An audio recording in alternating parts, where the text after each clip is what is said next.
সাংবাদিক ভাই ও বোনেরা, আসসালামু আলাইকুম। আমি উত্তরখান থানার মামলার নং ১-১১-২৫ ধারা নারী ও শিশু নির্যাতন দমন আইনের ২০০০ সংশোধনীয় ২০০৩-এ ৯-১ বাংলাদেশ জাতীয়তাবাদী দল বিএনপির কেন্দ্রীয় নির্বাহী কমিটি সহ গণশিক্ষা বিষয়ক সম্পাদক ও ত্রয়োদশ জাতীয় সংসদ নির্বাচনে বিএনপি কর্তৃক মনোনীত প্রার্থী ধর্ষক আনিসুর রহমানের তালুকদার খোকনের বিরুদ্ধে নারীকে ধর্ষণের অভিযোগ ধর্ষক মামলায় গ্রেপ্তারের পূর্ব দৃষ্টান্তমূলক শাস্তির ব্যবস্থা গ্রহণের জন্য মাননীয় প্রধান উপদেষ্টার হস্তক্ষেপ কামনা করছি ও ধর্ষক খোকন বিএনপির কেন্দ্রীয় কমিটির নেতা হিসাবে প্রভাব খাটিয়ে মামলা তদন্ত প্রভাবিত করার চেষ্টায় লিপ্ত। রাজনীতির প্রভাব খাটিয়ে যেন মামলা তদন্ত বাধা সৃষ্টি করতে না পারে এবং সুষ্ঠু তদন্তের স্বার্থে ধর্ষক খোকনের সকল পদ থেকে বহিষ্কারের দাবিতে বিএনপির ভারপ্রাপ্ত চেয়ারম্যান জনাব তারেক রহমান সাহেবের নিকটে আমার আকুল আবেদন জানাচ্ছি। ভুক্তভোগী নারী পরিবার পক্ষ থেকে ভুক্তভোগীর বক্তব্য লিখিতভাবে দেওয়া হলো। ধর্ষক খোকন সাথে ভুক্তভোগী নারীর একটি সামাজিক অনুষ্ঠানে সাক্ষাৎ হয়। যেহেতু ধর্ষক খোকন নিজেকে ধনবান এবং স্বনামধন্য ব্যবসায়ী বলে পরিচয় দেন এবং সমগ্র দেশে তার গার্মেন্টসের ব্যবসা আছে বলে জানান, ভুক্তভোগী নারীর অভাব অনটনের কথা জেনে তাকে চাকরির প্রলোভন দেখিয়ে ধর্ষক খোকনকে বলেন। ধর্ষক খোকন তার ফোন নাম্বার দিয়ে ধানমন্ডিতে আসতে বলেন। ভুক্তভোগী নারী বিগত 22-10-25 তারিখে আনুমানিক সকাল 9:30 ঘটিকায় ধর্ষক খোকনের পূর্ব দেওয়া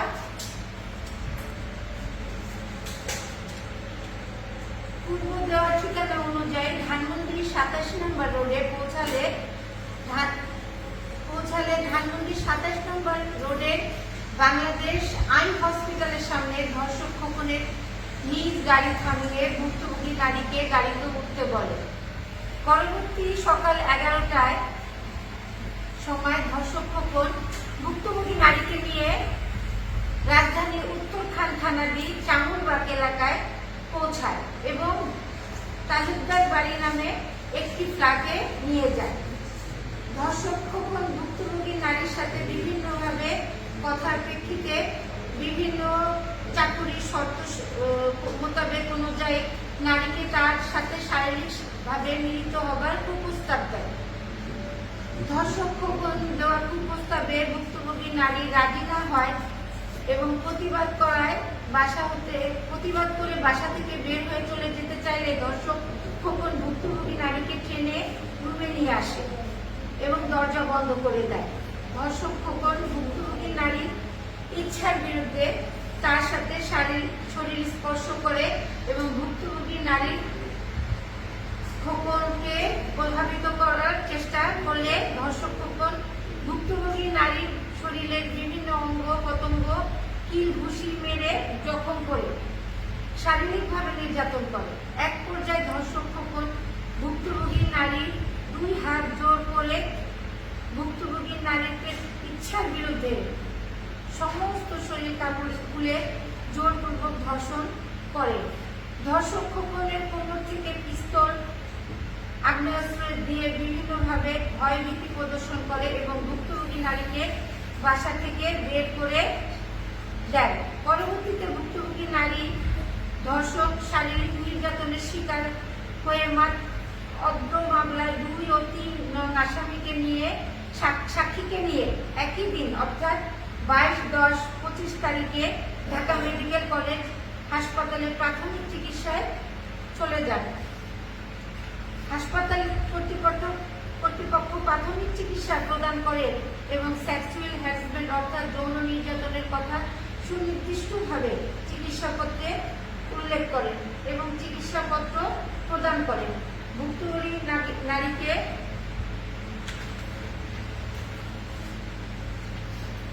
নারীকে কর্তব্যরত ডাক্তাররা জানায় যেহেতু একটি ধর্ষণ বিষয়, পুলিশ কেস, থানা পুলিশ ব্যতীত ধর্ষণ পরীক্ষা করার সুযোগ নাই।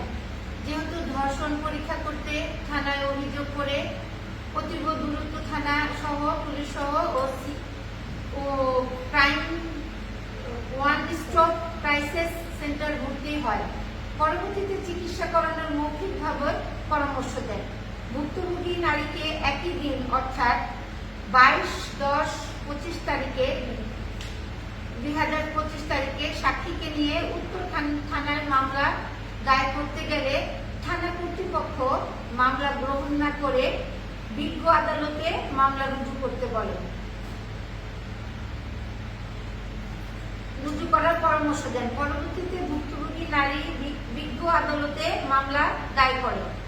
বিজ্ঞ আদালত সন্তুষ্ট হয়ে মামলাটি আমলে গ্রহণ করেন, এজাহারে হিসাবে গ্রহণ করেন এবং মামলা রুজু করার জন্য ওসি উত্তরখান থানাকে নির্দেশ দেন। পরবর্তীতে থানা কর্তৃপক্ষ মামলা থেকে এজাহার বিষয় হিসাবে রেকর্ড করে। মামলার তদন্তকারী কর্মকর্তা অতি দ্রুত ও সিসি ওয়ান স্টপ ক্রাইসিস সেন্টারে ভর্তি করার এবং ধর্ষণ পরীক্ষা করার মেডিকেল সার্টিফিকেট গ্রহণ করে। ডিসি উত্তরা মহোদয় নির্দেশ অনুযায়ী ওসি উত্তরখান মামলায় তদন্তকারী কর্মকর্তা অত্যন্ত আন্তরিক এবং পেশাদারিত্বের সাথে মামলাটি তদন্ত করেন।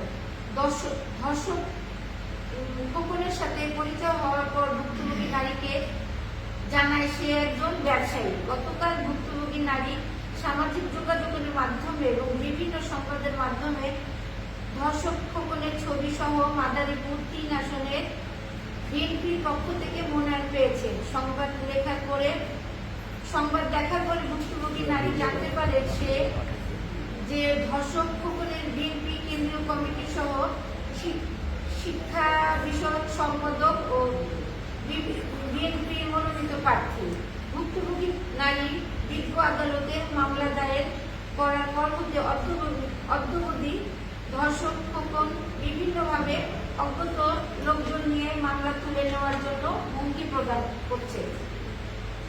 খোকন জানায় বিএনপির ভারপ্রাপ্ত চেয়ারম্যান মহাসচিব মির্জা ফখরুল ইসলাম আলমগীর, যুগ্ম মহাসচিব সালাউদ্দিন আহমেদ থেকে শুরু করে বিএনপির বিভিন্ন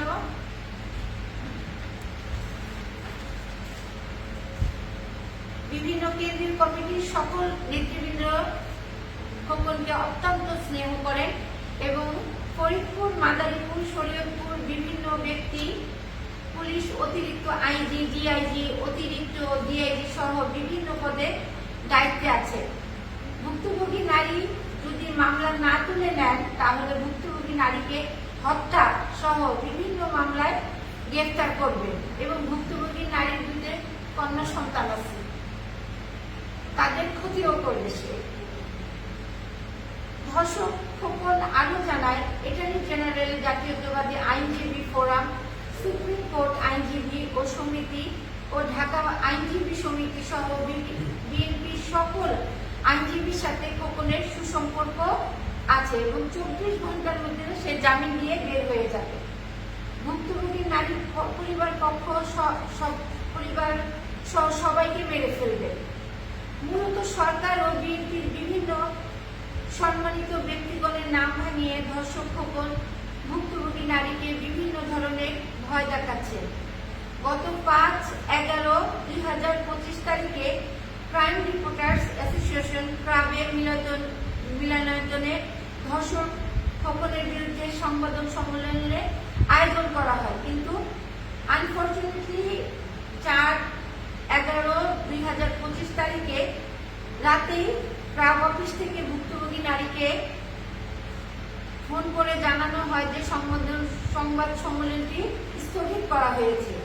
ভুক্তভোগী নারী কারণ জানতে চাইলে ক্রাব অফিস থেকে ভুক্তভোগী নারীকে জানান রাজনৈতিক উচ্চ মহল থেকে সন্ত্রাসী বাহিনী উচ্চ মহল থেকে এটা সম্মেলনটি বাতিল করা হয়েছে।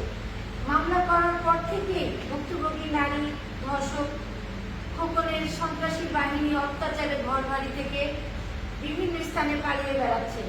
গত 4/11/2025 তারিখে সংবাদ সম্মেলন খবর প্রচার পর হতে ভুক্তভোগী নারী ধর্ষক খোকনের পালিত সন্ত্রাসী বাহিনীর থানার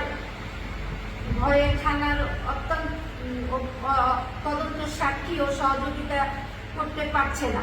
ধর্ষক খোকনকে গ্রেফতারের পূর্বে দৃষ্টান্তমূলক শাস্তি গ্রহণের দাবিতে ভুক্তভোগী নারীর পরিবার পক্ষ থেকে মাননীয় প্রধান উপদেষ্টার হস্তক্ষেপ কামনা করছি আমরা। এবং যেহেতু ধর্ষক খোকন বিএনপির বিভিন্ন সম্মানিত উচ্চপদস্থ নেতাদের নাম ভাঙিয়ে মামলা তদন্তের বিভিন্ন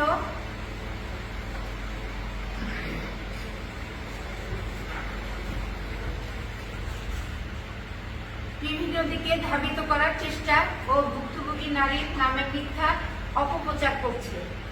যেহেতু ধর্ষক খোকন যেন মামলার তদন্তে প্রভাবিত ও কোনো প্রকার হস্তক্ষেপ করতে না পারে, সেহেতু বাংলাদেশ জাতীয়তাবাদী দল বিএনপির ভারপ্রাপ্ত চেয়ারম্যান জনাব তারেক রহমান সাহেবের কাছে ধর্ষক খোকনের দৃষ্টান্তমূলক শাস্তির ব্যবস্থা গ্রহণের সহযোগিতা ও ধর্ষক খোকনের বিএনপির সকল পদ থেকে বহিষ্কারের দাবি জানাচ্ছি। ধর্ষণের কাগজপত্র এবং মামলার নমুনাদের সমস্ত কিছু আমি আপনাদের সামনে সাবমিট করলাম। ভিকটিমের কিছু কন্যা আছে যারা বিভিন্ন ভাবে ওনাদেরকে খুব অত্যাচার করতেছে, যে তার দুটো মেয়েকে মেরে ফেলবে। আমরা খুবই ইনসিকিউর ফিল করতেছি। আমরা যে এখান থেকে বের হয়ে, আমি তার বোন হই, বের হয়ে যে যেতে পারবো বাসায়, তার কোনো গ্যারান্টি আমরা দিতে পারতেছি না। তারপরও আমরা সবকিছুর ঊর্ধ্বে আমরা তার দৃষ্টান্তমূলক শাস্তি চাই, তার ফাঁসি চাই। আমরা তার অবশ্যই ফাঁসি চাই, এই খুনি ধর্ষকের ফাঁসি চাই। এনি হাউ তাকে, তার মানে এই দেশের সরকার, আমাদের মাননীয় খালেদা জিয়া, তারপরে আপনি প্রধান উপদেষ্টা, সবাই নারী, আমিও নারী। আমি চাই এর সঠিক বিচার হোক এবং ধর্ষক খোকনের ফাঁসি চাই। আমরা কিছু চাই না। আমরা যাতে নিরাপদ ভাবে আমরা নারীরা চলতে পারি, সেই ব্যবস্থা যেন আমাদের জনাব তারেক রহমান এবং বিএনপির আঙ্গসাংগঠনিক নেতাবৃন্দদের কাছে আমাদের আকুল আবেদন, আমাদের রক্ষা করে, আমাদেরকে সঠিকভাবে বাঁচার সুযোগ দেয়। আমরা কোনোভাবে খোকনের সাথে পেরে উঠতেছি না। আমরা অনেক কষ্টে এখানে এসে সাংবাদিক সম্মেলন করতেছি, আমাদের সমস্ত কিছু থেকে সে আমাদেরকে বঞ্চিত করতেছে। আমরা সাংবাদিক সম্মেলন করতে চাইছি, এগুলা যথেষ্ট প্রমাণ আমার কাছে আপনাদের কাছে করতে দেয়নি। সে কোনোভাবে আমাদেরকে বাঁচার কোনো সুযোগই দিচ্ছে না। তাই সবার কাছে আমার আকুল আবেদন, দেশবাসীর কাছে আবেদন, এই ধর্ষক খোকন কোনোভাবেই যেন এই ইয়ে থেকে বিতাড়িত না হয়, এই শাস্তি থেকে, এই ইয়ে থেকে যেন কোনোভাবে সারা না পায়। আমরা তার শাস্তি চাই, তার আমরা যে কোনোভাবে শাস্তি চাই, তার আমরা ফাঁসি চাই। আপনারা সাংবাদিক ভাইরা আমাদের কথাগুলো শুনলেন। আমরা যে কি ক্রাইসিস আছি আপনারা কেউ বুঝতে পারতেছেন না, কারণ আমাদের প্রতিটা মুহূর্তে মৃত্যুর সাথে আমরা যুদ্ধ করতেছি। আমরা মৃত্যুর সাথে যুদ্ধ করে আপনাদের সামনে আসছি। আমাদের ঘটনাস্থল ছিল উত্তরখান চামুরবাগ এলাকায় একটা ফ্ল্যাটে। জি জি, হ্যাঁ, ওনাকে চাকরির প্রলোভন দেখে যেখানে আসো, আমি তালুকদার বাড়িতে, আমি ওখানে আপনাকে একটা চাকরির ব্যবস্থা করে দেব। পুলিশ তো তার অগ্রভাবে মামলা নিচ্ছে, কিন্তু কোনো কাজ করতেছে না। আমরা যে প্রতিনিয়ত হ্যারাসমেন্ট হচ্ছি, তার কোনো প্রতিকার পাচ্ছি না। হ্যাঁ, আমরা, উনি তো প্রভাবশালী, উনি তো প্রার্থী, উনি তো মাদারীপুর 1 আসনের মনোনীত প্রার্থী। হ্যাঁ, জানাইছি আমরা।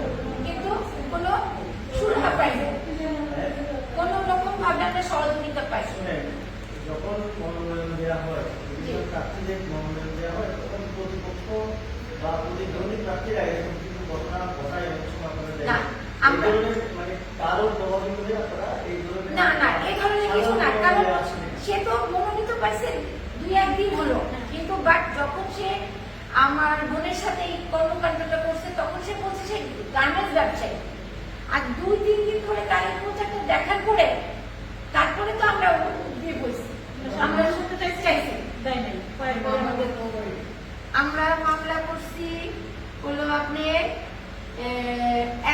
1-11-25 26 তারিখ। ও মামলা হচ্ছে 26 তারিখে, সরি।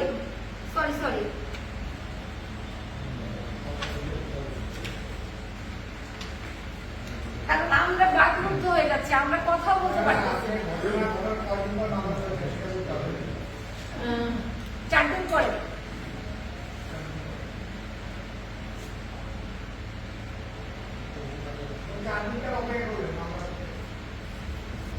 বললাম তো আমরা থানায় গেছি, কোথাও আমাদের মামলাগুলো দিয়েছে।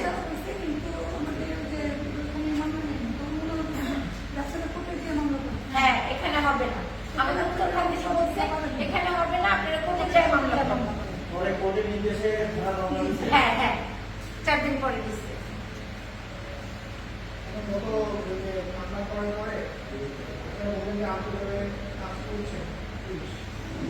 কাজ করছে না দেখেই তো আমরা আজকে ওনারা বলতেছেন হ্যাঁ কাজ করছিল তখন, এখন তো না। সেদিনই করছে, যখন ওর বাসায় গেছে তখন ওকে যে তখন কিন্তু ওরা চেঞ্জ হয়ে গেছে। মানে কি নমিনেশন পাওয়ার পর থেকে চেঞ্জ? হ্যাঁ, রাইট। তারা প্রশাসন নমিনেশন পাওয়ার পর থেকে চেঞ্জ হয়ে গেছে। এখন আপনাদের কি তারা মানে এখন আপনাদের ভয়ের কারণ কি? প্রশাসন আপনাদের সাথে আছে? প্রশাসন তো সেরকম ভাবে নাই, আমরা তো পালাতক, আমরা ঘর বাড়ি থেকে বিতাড়িত। কারণ 100-200 মানুষ এটা প্রতিনিয়ত আমরা যেখানেই লুকাচ্ছি সেখান থেকে বের করে আমাদেরকে হ্যারাসমেন্ট করতেছে। আমার যে 2টা ভাগ্নি আছে তাদেরকে আমরা কোথায় লুকিয়ে রাখছি আমরা নিজেরাও জানি, কারণ আমরা খুব ইনস্টে করতেছি। তাই আপনাদের কাছে আমাদের অনুরোধ, আপনারা এটার একটা সুষ্ঠু বিচার করুন। আপনারা কি এখন নমিনেশন বাতিল চান না তার শাস্তি চান?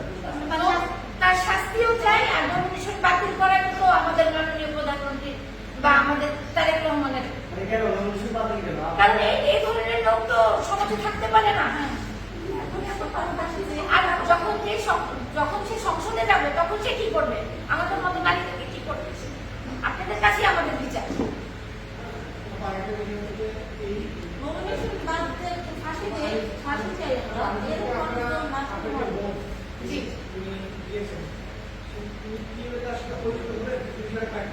হ্যাঁ, আপনি এখন যে বলছেন যে আপনারা কথা এটা বুঝছেন, আপনাদের বাড়িঘর তো তারা কিভাবে কিনলো সেই ফ্যাক্টরি শুনে আপনি বাংলাদেশ সম্বন্ধে তো আপনারা আমাদের চেয়ে ভালো জানেন। কাউকে ওই যে ওনার সাথে তো আমার বোনের পরিচয় হচ্ছে, ওনার থাকে একটা অনুষ্ঠান। বললাম যে আসলে উনি কিভাবে তার সাথে পরিচয় হলেন? না আপনার